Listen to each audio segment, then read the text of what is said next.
બનાવીશું ફરાળી શાક રોટલી।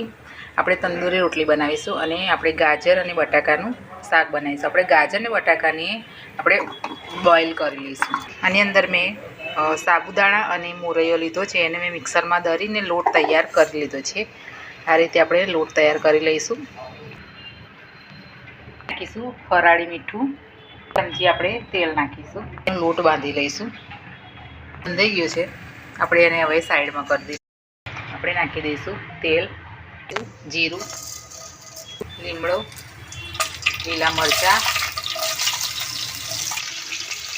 થોડા તલ નાખી દઈશું આપણે, ટામેટાં, ધાણા જીરું પાવડર, આપણે લાલ મરચું નાખી દઈશું આપણે કરી લઈશું। આપણે આ રીતે ઓઇલ, ગાજર અને બટાકા નાખી દઈશું। આપણે આ રીતે મિક્સ કરી લઈશું, નાખી દઈશું સ્વાદ પ્રમાણે।